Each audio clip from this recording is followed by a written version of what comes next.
A tropical storm hits hard.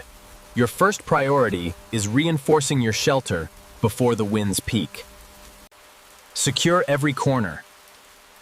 Use tension to ensure the water runs off rather than pooling on top.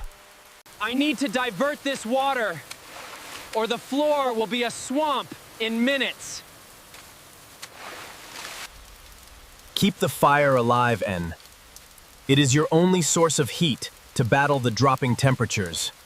Feed it slowly. Dry fuel is precious when everything outside is soaked through. Stay dry. Wet clothes pull heat from your body. Hypothermia is a silent killer in the tropics. The wind is howling, but I'm holding steady. Just have to outlast the storm. Preparation and persistence. That is how you survive the fury of nature.